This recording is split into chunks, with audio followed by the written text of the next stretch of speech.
দেখুন,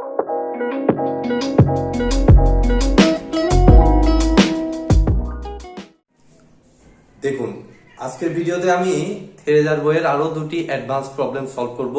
প্রথমটি 26.20 বি এবং পরেরটি 26.21 এ। তো প্রথম প্রবলেমটি দেখুন, আমাদের বলছে এ 4-pole lap on shunt generator has 300 armature conductors and a flux per pole of 0.1 Weber. It runs at 1000 rpm. The armature and field resistances are 0.2 ohm and 125 ohm respectively. Calculate the terminal voltage when it is loaded to take a load current of 90 ampere. Ignore armature reaction. ঠিক আছে, তো আমরা data অনুযায়ী দেখুন আমরা ইএমএফটা সরাসরি বের করে ফেলতে পারি, কারণ সব ধরনের ডাটাই আমাদের দেয়া আছে। তো ইএমএফ ইকুয়েশনটা যদি আমরা লিখি, E G is equal to 5Zn divided by 60 into P by A. এটাতে যদি ভ্যালুগুলো বসাই, আমাদের ফাই এর ভ্যালু কত? ফাই এর ভ্যালু 0.1 ওয়েবার। কতগুলো কন্ডাক্টর আছে আমাদের? 300 আর্মেচার কন্ডাক্টর। দ্যাট মিন্স এখানে 300 বসাইলাম যেটা জায়গায়। তারপরে এন কত, আরপিএম কত? আমাদের 1000 আরপিএম। তাহলে 1000 ডিভাইডেড বাই 60 ইনটু পি, কয় পোল? 4টা pole, divided by parallel path. এটা কি কানেক্টেড? ল্যাপ কানেক্টেড, মানে 4টাই হবে। ঠিক আছে, তো এখন যদি আমি এটাকে একটু হিসাব করে ফেলি, 0.1 গুণ 300 গুণ 1000 ডিভাইডেড বাই 60, 500। আমার আসতেছে ইজির ভ্যালু আসতেছে 500 ভোল্ট। ঠিক আছে, আমাদের ইএমএফটা পাইলাম। এবার আমার লাগবে কি? Calculate the terminal voltage. তো এটা কি টাইপ জেনারেটর? আমাদের শান্ট জেনারেটর। তাহলে আমাদের শান্ট জেনারেটরটা আঁকিয়ে ফেলি। আমাদের ডিসি শান্ট জেনারেটর আঁকাচ্ছি। Armature resistance, field resistance, load current, load. তো ইএমএফ এখানে কত পেলাম? 500 ভোল্ট। আর্মেচার রেজিস্ট্যান্স কত? আমাদের 0.2 ওহম। ফিল্ড রেজিস্ট্যান্স কত? 125 ওহম।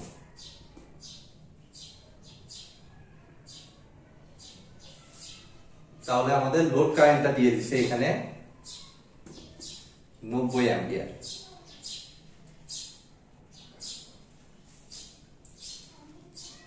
আর কোনো কিছু দেয়া নাই। এখন আমাদের টার্মিনাল ভোল্টেজ ভিটা বের করতে হবে। এটার অ্যাক্রস যে ভি, সেটা আমাদের বের করতে হবে। ঠিক আছে, তো এখানে দেখুন আমাদের 500 ভোল্ট জানা আছে, এই 90 অ্যাম্পিয়ার কারেন্ট জানা আছে।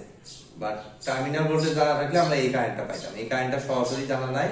আমাদের 125 ওহম জানা আছে আর ভি জানা আছে। তাহলে এই কারেন্টটা হবে ভি ডিভাইডেড বাই 125। এদিকে কারেন্টটা হবে, ভোল্টেজকে আমাদের রেজিস্ট্যান্সকে ভাগ করলে আমরা জানি যে কারেন্ট পাওয়া যায়।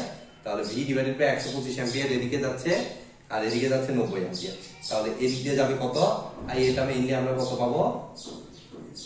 আই এটা যদি আমরা হিসাব করে ফেলি, আমাদের আসতেছে ভি ডিভাইডেড বাই 125 যোগ ভি ডিভাইডেড বাই 125 কিন্তু শান্ট কারেন্ট ডিভাইডেড বাই 90।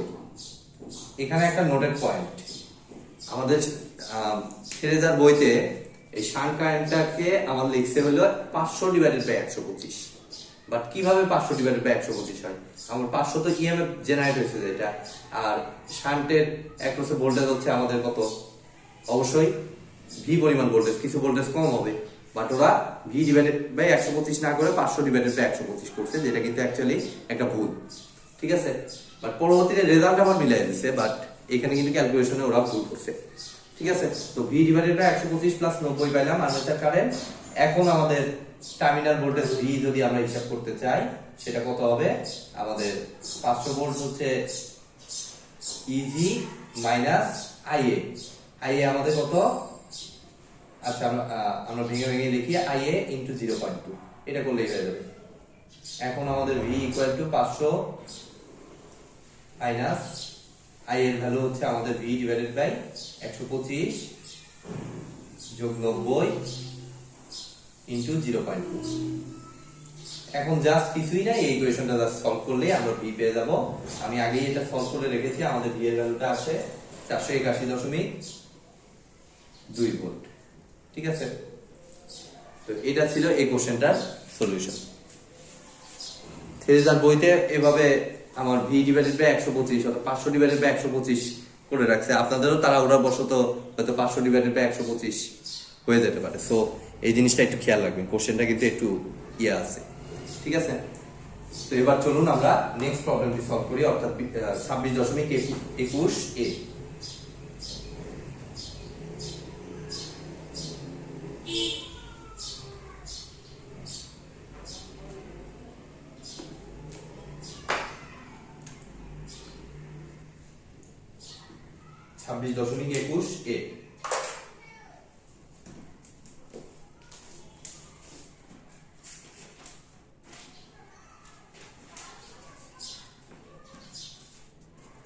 এটা অনেক বেশ বড় একটা প্রবলেম। এই প্রবলেমটিতে বলা হয়েছে a 6-pole DC generator runs at 1200 rpm on no load and has a generated EMF of 250 volt. Its armature diameter is 350 millimeter and the radial air gap between the field poles and the armature is 3 millimeter. The axial length of the field poles is 260 millimeter and the field pole effective coverage is 80% including fringing. If the armature has 96 coils having 3 turns per coil and is on duplex lap, calculate the flux per pole, effective pole arc length and average air gap flux density.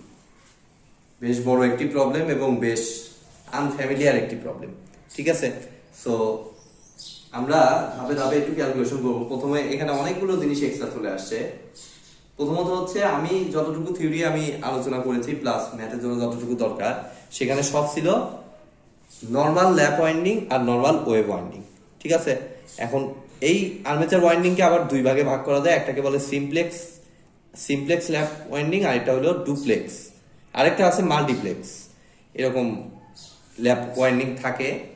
তো duplex আসলে কিছুই না। ডুপ্লেক্সের বেলায় যে ঘটনাটা ঘটে, ল্যাপের ক্ষেত্রে আমরা কি জানি, number of A equal to P ছিল, সেটা ছিল সিমপ্লেক্স ল্যাপ ওয়াইন্ডিং। ঠিক আছে, এ ইকুয়াল টু পি। আর এটার ক্ষেত্রে যে ঘটনাটা ঘটে, এ ইকুয়াল টু পি ধরে আমরা ক্যালকুলেশন করব, বাট সেই নাম্বারটা আবার 2 দিয়ে গুণ হয়ে যাবে, কারণ একটা সিমপ্লেক্স ল্যাপ ওয়াইন্ডিং এর জন্য প্যারালাল পাথ যত হবে, ডাবল ওই জিনিসটা করলে আমাদের অবশ্যই 2 দিয়ে গুণন হবে। এই জিনিসটাই জাস্ট এখানে এক্সট্রা, আর এখানে পোল আর অনেক কিছু দেয়া আছে। ঠিক আছে, তো আমরা ধাপে ধাপে একটু ক্যালকুলেশন করি। প্রথমত আমাদের ইজি ইএমএফ ইকুয়েশন অনুযায়ী, যেহেতু ইএমএফ দেয়া, ইজি ইকুয়াল টু কত, 5Zn divided by 60 into P by A. ইজির ভ্যালু কত আমাদের দেয়া আছে, 250 ভোল্ট।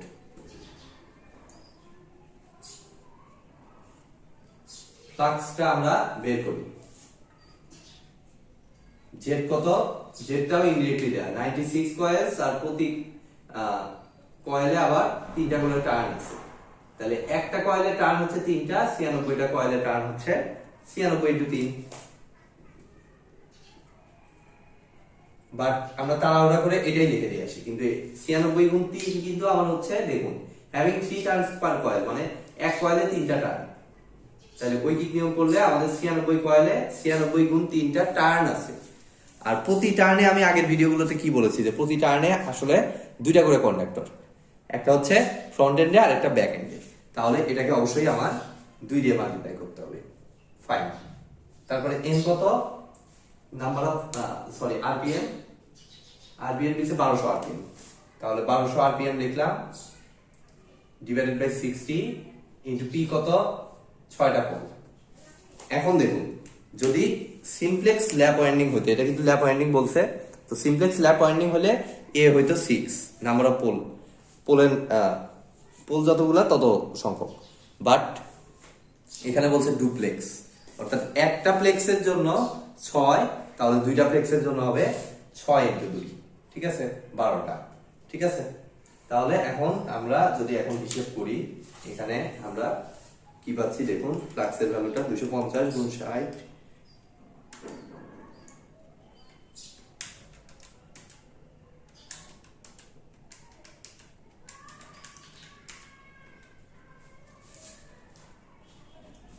×60,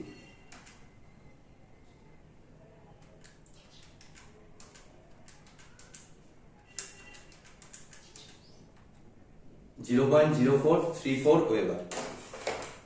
ফাইয়ের ভ্যালুটা আসতেছে 0.0434 ওয়েবার।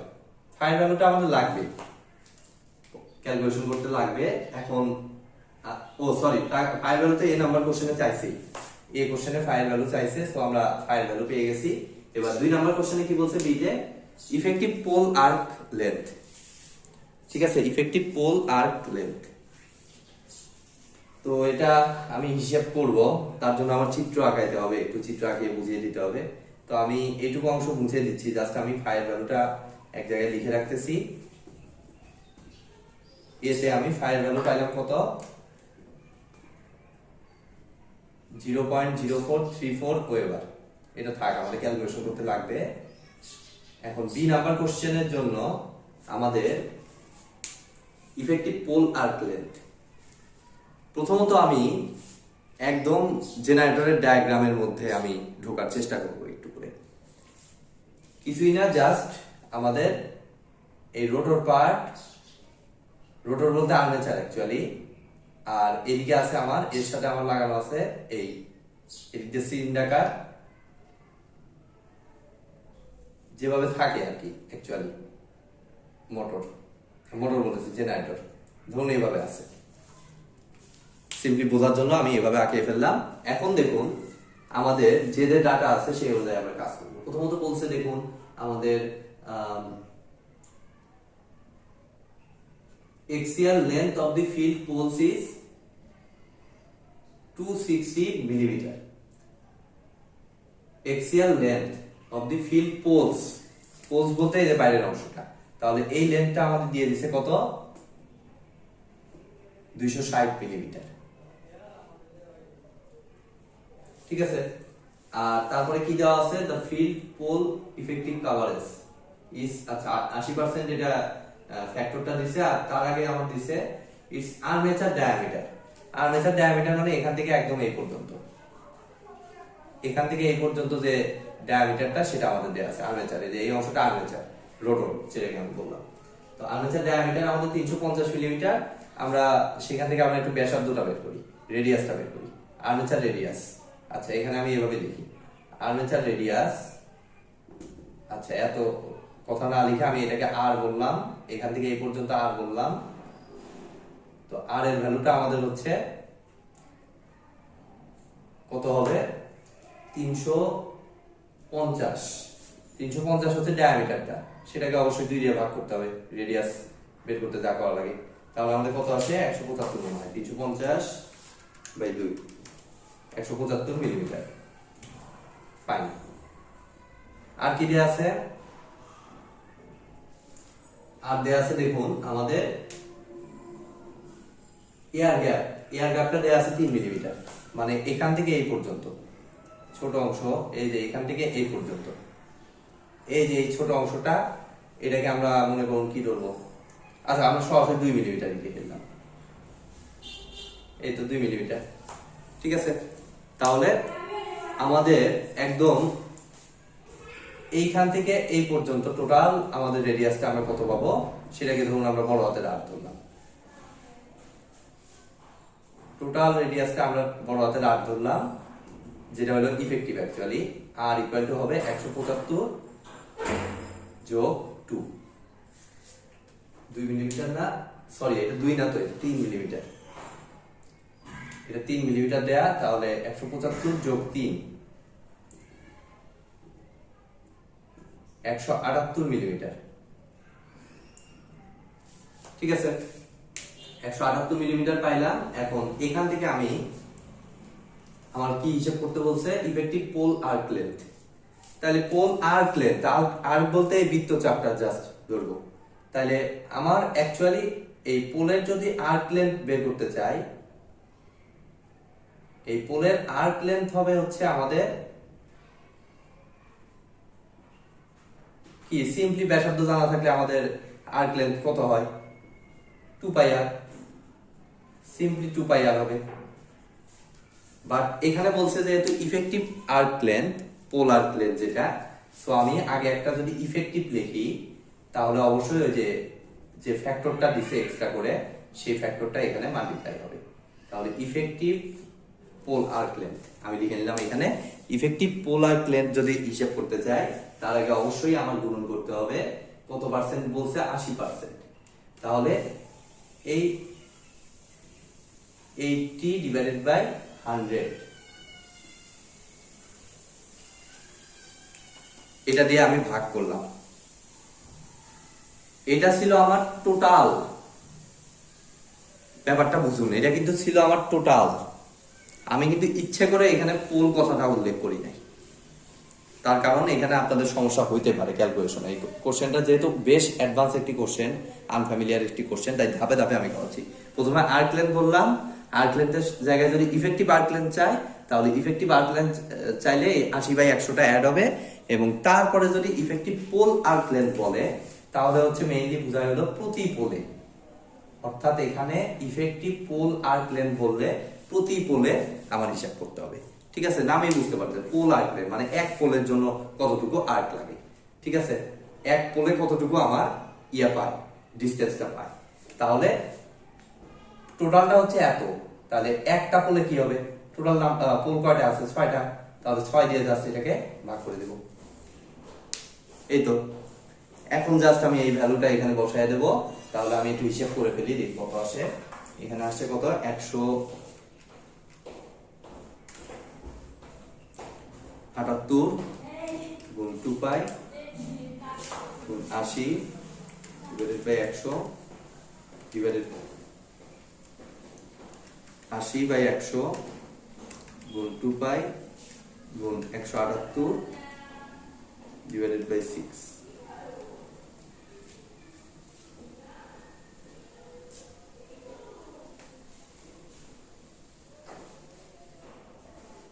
একশো 49.1209 মিলিমিটার। 149.1209 মিলিমিটার, যেটাকে আমরা যদি মিটারে নেই তাহলে আমাদের হবে 1000 দিয়ে ভাগ, মানে 0.149 মিটার। ফাইন, আমাদের কিন্তু বি নাম্বার কোশ্চেনও সলভড। তো বি নাম্বার কোশ্চেন অনুযায়ী আমরা জাস্ট এখানে পেয়ে গেলাম। এখন আমাদের কি লাগবে, সি নাম্বার কোশ্চেনে দেখুন চাইছে। আচ্ছা, সি নাম্বার কোশ্চেনটা আমি এক কাজ করি, এতটুকু মুছে দেই। আমাদের বি এর অ্যান্সারটা আমি লিখে রাখি 0.149 মিটার রেডিয়াল আর্কটা। এখন আমাদের সি নাম্বার কোশ্চেনে বলছে average air gap flux density, average air gap flux density. তো ফ্লাক্সটা আমরা পাইছি, ফ্লাক্সকে জাস্ট এরিয়া দ্বারা ভাগ করলেই আমাদের হয়ে যাবে। তো তার জন্য দেখুন আমি এইটুকু অংশ মুছে দিচ্ছি। আমাদের এরিয়া আমরা বের করি, ইফেক্টিভ এরিয়া যেটা, ইফেক্টিভ এরিয়াটা আমাদের কত হবে, আমরা এ ধরলাম। ইফেক্টিভ পোল আর্ক লেন্থ হচ্ছে 0.149 মিটারে আছে, তার সাথে জাস্ট ক্ষেত্রফলের জন্য কি করতে হবে, এই যে দৈর্ঘ্য তো জানাই আছে 260 মিলিমিটার, তাহলে এটাকে যদি মিটারে নেই 260 গুণ 10⁻³ অর্থাৎ জাস্ট দৈর্ঘ্য একটু প্রস্থ এটা করে দিলাম। তাহলে আমাদের কত আসতেছে আমরা একটু দেখি, 260 10⁻³ 0.149 গুণ 260 গুণ 10⁻³ মিটার হিসাব করলে 0.03874 মিটার স্কয়ার। 0.03874 metre square. আমাদের কি লাগবে এখন? Average air gap flux density, যেটাকে অ্যাকচুয়ালি বলে হলো চৌম্বক ক্ষেত্র বি। ঠিক আছে, সো আপনারা বি হিসেবেও লিখতে পারেন বা বাংলা ভাষায় ওইটা লিখতে পারেন। আমি সংক্ষেপে লিখলাম বি লিখলাম, জাস্ট ফাই কে আমার এ দিয়ে ভাগ করলেই হয়ে যাবে। তো ফাইও জানা এও জানা, জাস্ট ভাগ করে দিলে আমাদের রেজাল্টটা আসতেছে দেখুন 0.0434 ভাগ অ্যান্সার 1.12 ইউনিট হয় টেসলা বা ওয়েবার পার মিটার স্কয়ার, যেভাবে আপনারা লেখেন 1.2 tesla or weber per metre square.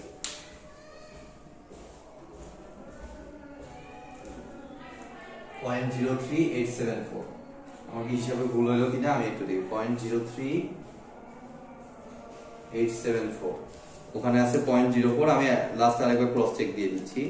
0.03874 ভাগ করলে, আচ্ছা সরি 1.12 টেসলা হবে, আমি একটু ভুল করছি।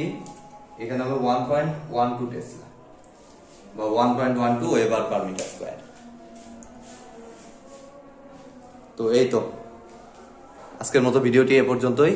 ভিডিওটি যদি ভালো লেগে থাকে অবশ্যই ভিডিওতে একটি লাইক দিবেন, বন্ধুদের সাথে বেশি বেশি শেয়ার করবেন, আর চ্যানেলে নতুন হয়ে থাকলে অবশ্যই চ্যানেলটি সাবস্ক্রাইব করবেন। ধন্যবাদ।